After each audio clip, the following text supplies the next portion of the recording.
శివాయ గురవే నమః. శ్రీమాత్రే నమః. శ్రీ గురుభ్యో నమః. అమ్మవారి స్వరూపాన్ని మీకు అందరికీ నమస్కారం అండి. సౌందర్యలహరిలో ఈరోజు 34వ శ్లోకానికి వచ్చాం. 34వ శ్లోకం. శరీరం త్వం శంభోః శశిమిహిరవక్షోరుహయుగం తవాత్మానం మన్యే భగవతి నవాత్మానమనఘం అతశేషశేషీ త్యయముభయ సాధారణతయా స్థితః సంబంధో వాం సమరసపరానందపరయోః. శరీరం త్వం శంభోః శశిమిహిరవక్షోరుహయుగం తవాత్మానం మన్యే భగవతి నవాత్మానమనఘం అతశేషశేషీ త్యయముభయ సాధారణతయా స్థితః సంబంధో వాం సమరసపరానందపరయోః. మనకు ఈ శ్లోకంలో ఆదిశంకరాచార్యులు గారు లలితా సహస్రనామం నుండి సామరస్య పరాయణ అనే పదానికి వ్యాఖ్యానంగా ఈ శ్లోకం చెప్తున్నారు. సామరస్య పరాయణ, శివశక్తులు ఇద్దరు సామరస్యంతో ఈ విశ్వాన్ని చేస్తున్నారు. విరాట్ రూప వివిధాకార. లలితా సహస్రంలోని ఈ పదాలన్నింటికి కూడా వ్యాఖ్యానమే ఈ శ్లోకం. అక్కడ ఏ విధంగా అయితే చెప్పారో అమ్మవారి యొక్క విరాట్ రూపం గురించి, అమ్మవారి యొక్క సామరస్య పరాయణ గురించి ఏం చెప్పారో దానికి విపులంగా వివరంగా ఈ శ్లోకంలో చెప్తున్నారు ఆదిశంకరాచార్యులు గారు. మొదటి పదం భగవతి. అమ్మవారిని సంపాదిస్తున్నాడు. ఓ భగవతి అని పిలుస్తున్నాడు. భగవతి అంటే భగము కలవాడు భగవంతుడు, భగము కలది భగవతి. భగము అంటే 6 లక్షణాలు కలిగి ఉండాలి. భగవంతుడు అంటే 6 లక్షణాలు ఉండాలి. భగవంతుడికి ఏముండాలి? 6 లక్షణాలు అంటే మొదటిది వీర్యం, పరాక్రమం ఉండాలి. ఐశ్వర్యం ఉండాలి. విశ్వానికంతా ఇచ్చేంత ఐశ్వర్యం ఉండాలి. విశ్వాన్నంతా రక్షించే పరాక్రమం ఉండాలి. విశ్వాల్లో యశస్సు, కీర్తి ఉండాలి. భగవంతుడికి కీర్తిస్తూ మనం ఎన్నో స్తోత్రాలు ఉన్నాయి మనకి. ఆయన మించిన కీర్తి పొందేవాళ్ళు ఎవరు లేరు. అలాగే జ్ఞానం, ఆయన మించిన జ్ఞానం ఇంకెవరికి లేదు. అలాగే వైరాగ్యం, ఇంత చేసినా ఇంత విశ్వం చేసినా ఆయనకు వైరాగ్యం కూడా ఉంది. ఇంకా శ్రేయస్సు, అందరికీ మేలు చేస్తాడు. ఈ 6 లక్షణాలు కలవాడు ఎవరో ఆయన భగవంతుడు. ఈ 6 లక్షణాలు కలది ఎవరో ఆమె భగవతి. ఓ అమ్మా, నువ్వు ఎలా ఉన్నావు ఈ విశ్వంలో? నీవు నీ భర్త అయినటువంటి ఆ కామేశ్వరి ఇద్దరు ఎలా ఉన్నారు ఈ విశ్వంలో అనే విషయాన్ని ఈ శ్లోకంలో చెప్తున్నారు. శరీరం త్వం శంభోః. ఆ శంభుడికి, ఆ పరమశివుడు సుఖాన్నిచ్చినటువంటి ఆ శివుని యొక్క శరీరం. త్వం నీవు శరీరము. అమ్మ, నువ్వు శరీరంగా ఉన్నావు. నువ్వు ఆయనకి శరీరంగా ఉన్నావు. ఎలా కనిపిస్తున్నావు శరీరంగా? శశిమిహిరవక్షోరుహయుగం.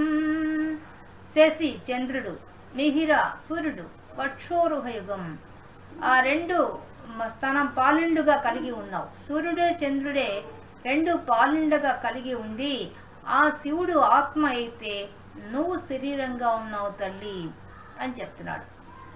అంటే అర్థమైంది. ఈ విశ్వంలో వాళ్ళిద్దరు ఎలా ఉన్నారు? భార్యాభర్త, మాతాపితలుగా ఉన్నారు. ఈ విశ్వాన్ని అంతా తల్లి తండ్రి అయి పోషిస్తున్నారు, లాలిస్తున్నారు, పాలిస్తున్నారు, అని చేస్తున్నారు వాళ్ళు. ఆ చేసే క్రమంలో ఒకరు ముందు కనిపిస్తే ఒకరు లోపల ఉంటారు, ఒకరు బయట కనిపిస్తే ఒకరు లోపల ఉంటారు. అది వాళ్ళు చేసే పని. కాబట్టి అమ్మవారి యొక్క శరీరము, ఆత్మ అమ్మవారి శరీరంగా ఉన్నారట, అయ్యవారు ఆత్మగా ఉన్నారట. మొదటి వాక్యానికి అర్థం అది. అంటే ప్రకటంగా కనిపిస్తూ సూర్యచంద్రుడి రూపంలో ప్రకృతి రూపంగా కనిపిస్తోంది అమ్మవారు శరీరంగా, కానీ ఆత్మగా శివుడు కూర్చో ఉన్నాట. కాబట్టి శివుడి యొక్క ఆత్మకు శరీరం ఎవరంటే అమ్మవారు. అది మొదటి వాక్యానికి అర్థం. తవ ఆత్మానం మన్యే, తవ అమ్మ నీ యొక్క ఆత్మ. ఇక్కడ రెండో లైన్ కూడా అర్థం శరీరం అని, ఆత్మ అంటే. అమ్మ నీ శరీరానికి మన్యే నే అనుకుంటున్నాను. నవాత్మానమనఘం, ఆ శివుడు ఆత్మగా ఉన్నాడు, నువ్వేమో ఆయన ఆత్మకు శరీరంగా ఉన్నావు, ఆయనేమో నీ శరీరానికి ఆత్మగా ఉన్నాడు. అంటే ఇద్దరు ఒకసారి ప్రకటించప్పుడు నేనున్నాను, నా ఆత్మ వేరు కాదు, నేను నా ఆత్మ ఒకటే. అలాగే వాళ్ళిద్దరూ ఒకటే, కానీ వాళ్ళు ఒక పని చేసినప్పుడు ఒకరు శరీరంగా ఉంటారు, ఒకరు ఆత్మగా ఉంటారు. అలా వాళ్ళిద్దరు అంటే విశ్వరహస్యాన్ని, విశ్వాన్నంతా సృష్టిస్తున్నారు కాబట్టి, సృష్టి స్థితి సంహారం తిరోధానం అనుగ్రహం అనే పనులు పంచకృత్యాలు పెట్టుకున్నారు కాబట్టి, వాళ్ళు దాన్ని సామరస్యంగా చేస్తున్నారు కాబట్టి, వాళ్ళు ఒకసారి ఒకటి ప్రకటితమైతే ఇంకోసారి ఇంకోటి ప్రకటితమవుతున్నారు.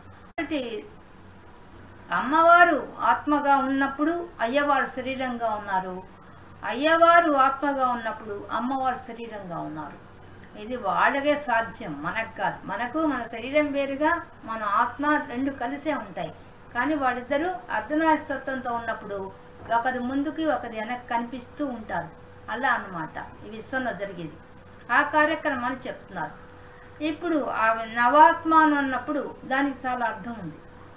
నవ అంటే కొత్త అని ఒక అర్థం, కొత్త కొత్తగా ఉంటుంది. ఈ ప్రకృతి మనం చూస్తూనే ఉన్నాం. ఎన్ని సంవత్సరాలను చూసినా సూర్యుని ఎంతసేపు చూసినా కొత్తగానే కనిపిస్తాడు. రోజు చూస్తూనే ఉంటాం, ఏ రోజు చూసినా రోజు కొత్తగా ఉంటాడు. చంద్రుడు అంతే, నువ్వు ఎప్పుడు చూసినా కొత్తగానే ఉంటాడు. సముద్రం దగ్గరికి పో, ఎప్పుడు కొత్తగానే ఉంటుంది. నదులు చూడు, కొండలు చూడు, ఏవైనా చూడు, ఈ ప్రకృతిలో ప్రతి ఒక్కటి కూడా నీకు కొత్త కొత్తగా కనిపిస్తుంది. ఏ రోజుకి ఆ రోజు కొత్త కొత్తగా కనిపిస్తుంది.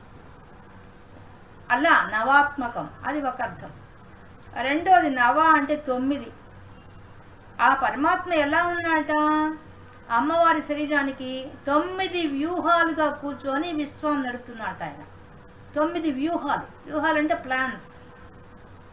మనం ఎలా చేసుకుంటాం, మన ఇప్పుడు ఒక ఇల్లు కట్టాలన్నా, ఒక పెళ్లి చేయాలన్నా మనం కూడా ఎట్లా ప్లాన్ వేసుకుంటాం.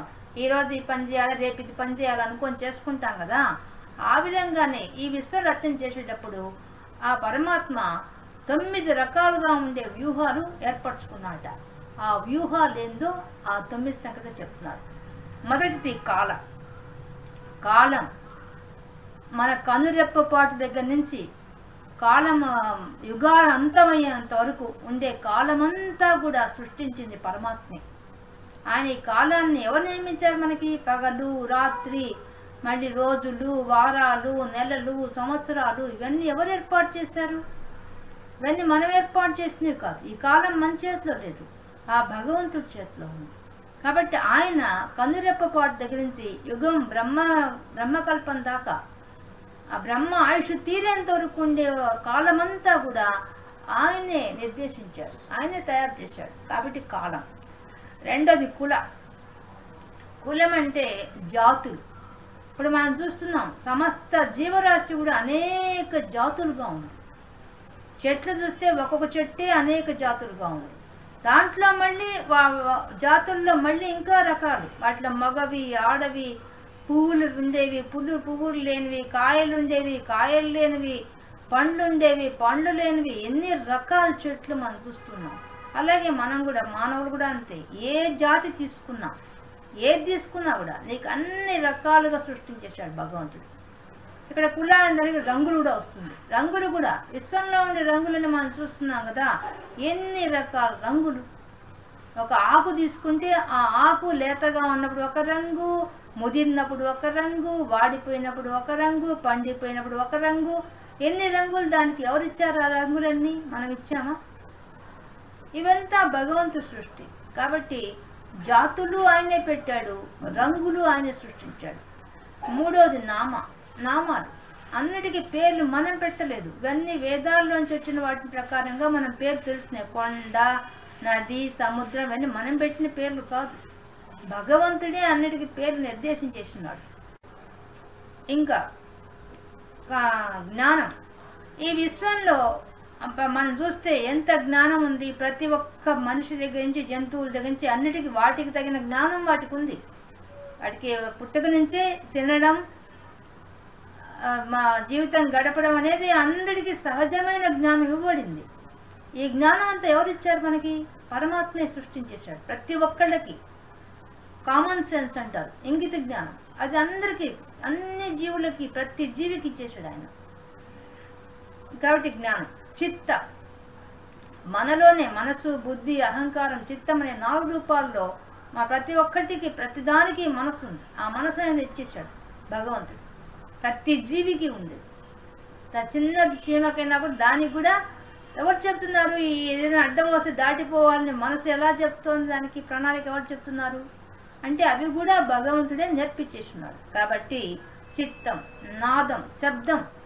శబ్దం అనేది ప్రతిదానికి ఉంది. ప్రతి జీవరాశికి కూడా శబ్దం అంటూ ఉంది. ఏదో ఒక శబ్దం, ఏదో ఒక అరుపు, ఏదో ఒక రకంగా అవెంత శబ్దాలు సృష్టించిన వాడు పరమాత్మ. ఇక బిందువులు, విశ్వంలో అంతా బిందువులు ఉన్నాయి. ప్లస్ మనకైతే మన శరీరంలో షట్చక్రాలన్నీ బిందువులే. అలాగే శ్రీచక్రంలో ఉండే ఆ 9 ఆవరణాలు బిందువులే. అన్ని బిందువులు సృష్టించిన వాడు పరమాత్మ. ఆ విధంగా విశ్వం అంతా బిందు రూపంలో ఉంది.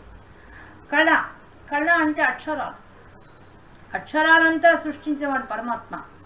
ఈ మానవులకంతా కూడా అక్షరాలతో భాషను సృష్టించాడు. వాంగ్మయం అంతా ఎక్కడి నుంచి వచ్చింది? అక్షరాల నుంచి వచ్చింది. కాబట్టి అక్షరాలతోనే సమస్త వాంగ్మయం అంతా కూడా పుట్టింది. ఇవంతా కూడా భగవంతుడే ఇచ్చాడు. ఇక 9ది జీవ. అన్నింటిలో జీవత్వం ఇచ్చాడు. జీవంతో ఉండడం, ప్రాణంతో ఉండే శక్తి భగవంతుడే ఇచ్చాడు. ఈ విధంగా 9 రూపాలుగా వ్యూహాత్మకంగా ఈ విశ్వాన్ని ఆయన నడుపుతున్నాడు పరమాత్మ. అప్పుడు ఆయన ఆత్మగా ఉన్నాడు. ఆత్మగా ఆయన కూర్చో ఉన్నాడు. ఆయన అమ్మవారు ఆత్మగా కూర్చో ఉన్నారు. ఈయన శరీరంగా ఈ నటన చేస్తున్నాడు. ఈ 9 రకాలుగా చేస్తున్నవాడు పరమాత్మ. లోపల కూర్చొని ఆత్మగా ఉన్నది అమ్మవారు. కాబట్టి తవాత్మానం అన్యే, తవ అమ్మ నీ యొక్క శరీరానికి నవాత్మానం, ఆ అయ్యవారు ఆత్మగా కూర్చొని 9 వ్యూహాలతో ఈ విశ్వాన్ని నడుపుకుంటున్నాడు. మీ ఇద్దరు ఎలా ఉన్నారు? అత శేషి, శేషిగా ఉన్నారు మీరిద్దరు. ఈ విశ్వంలో ఎలా ఉన్నారు మీ ఇద్దరు? ఒకరు ప్రధానంగా ఉంటే ఇంకోళ్ళు అప్రధానంగా ఉన్నారు. అంటే ఒకరికి ఇంపార్టెన్స్ ఎక్కువగా ఉన్నాడు, ఇంకోళ్ళకి ఇంపార్టెన్స్ తక్కువగా ఉంది. తక్కువగా ఉంది కదా, లోపల కూర్చో ఉన్నారు. ఒకరు లోపల కూర్చోమంటే ఒకళ్ళు బయట యాక్షన్ చేస్తున్నారు. ఈ విధంగా చేస్తున్నారు మీరు. శేషి అంటే ప్రధానం, శేష అంటే అప్రధానం. అంటే మెయిన్గా ఎవరు ఉంటారో వాళ్ళు బయటకు కనిపిస్తూ ఉంటారు, లోపల వాళ్ళు కూర్చో ఉంటారు. ఇద్దరు చేస్తున్నారు, కానీ లోపల ఆత్మగా కూర్చోండి ఒకరు, పైకి శరీరంగా కనిపించేది ఇంకొకరు. ఆ విధంగా ఇద్దరు పంచుకుంటున్నారు పనులు. త్యయముభయ సాధారణతయా, ఈ విధంగా సాధారణంగా, సర్వసాధారణంగా, హాయిగా, ఆనందంగా గడిపేస్తున్నారు మీ ఇద్దరు. ఈ విశ్వాన్నంతా కూడా చాలా సులభంగా తల్లి తండ్రి అయి ఈ విశ్వాన్నంతా నడిపేస్తున్నారు. స్థిత సంబంధోవాం, స్థిరంగా సంబంధం, మీ ఇద్దరు అన్యోన్యంగా సంబంధం కలిగి ఉన్నారు. ఒకరికొకరు సహాయం చేసుకుంటున్నారు. సంబంధం, ఈ విధంగా సంబంధం పెట్టుకొని ఈ విశ్వ ఏ విధంగా అయితే కుటుంబంలో తల్లి తండ్రి ఉండి ఏ విధంగా అయితే వాళ్ళ కుటుంబాన్ని నడుపుకుంటారో అలాగే విశ్వం అనే కుటుంబాన్ని ఇద్దరు ఎవరికి తగినట్టుగా వాళ్ళు చేస్తున్నారు. ఇప్పుడు మన ఇళ్లలోనే భార్యాభర్త తీసుకుంటే భర్త సంపాదిస్తుంటే భార్య ఇంటిని నిర్వహించినట్టుగా, లేదా భార్య కూడా ఒక్కోసారి భర్త పని చేయాల్సింది, ఒక్కోసారి భర్త కూడా భార్య పని చేయాల్సింది.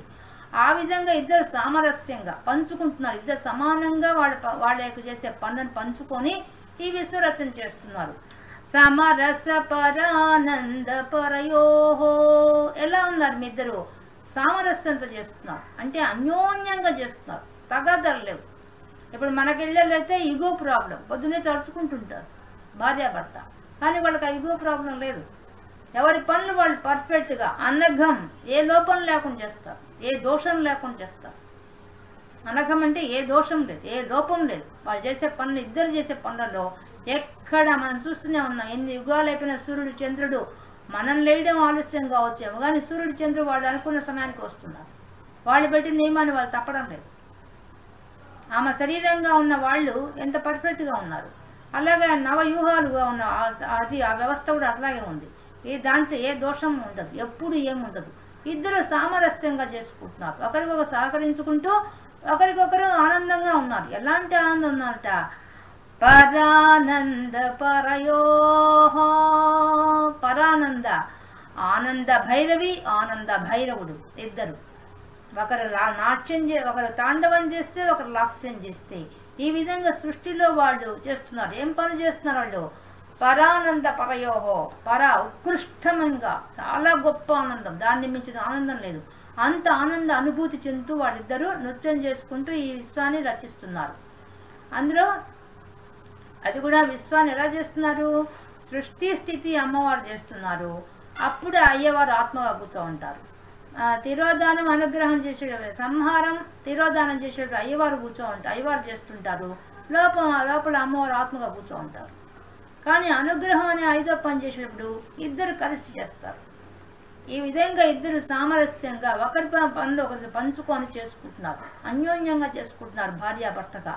ఈ విధంగా విశ్వరచన అంతా కూడా ఆనందంతో చేస్తున్నారు. పరానందం, ఆనందం. ఎటువంటి ఆనందం అది? చాలా ఉత్కృష్టమైన ఆనందం, మామూలు ఆనందం కూడా కాదు, చాలా దాన్ని మించిన ఆనందం కోట్లేదు. అటువంటి ఆనంద అనుభూతి చెందుతూ వాళ్ళు ఈ సృష్టి కార్యాన్ని చేస్తూ ఉన్నారు అనే విషయాన్ని మనకు సామరస్య పరాయణ అనే లలితా సహస్రం అనే పదానికి శివశక్తైక్య రూపిణి, ఇద్దరు కలిసి ఈ విధంగా 9 వ్యూహాలతో ఇద్దరు భగవతిగా 6 లక్షణాలు కలిగి మళ్ళీ శేషగా ఉండి ఈ విశ్వానంతా నడుపుకుంటున్నారు అనే విషయాన్ని మనకి శ్లోకం ద్వారా తెలియజేశారు ఆది శంకరాచార్య గారు. ఈరోజు మనం 34వ సౌందర్యలహరి 34వ శ్లోకం నుండి విశేషాంశాలు తెలుసుకున్నాం.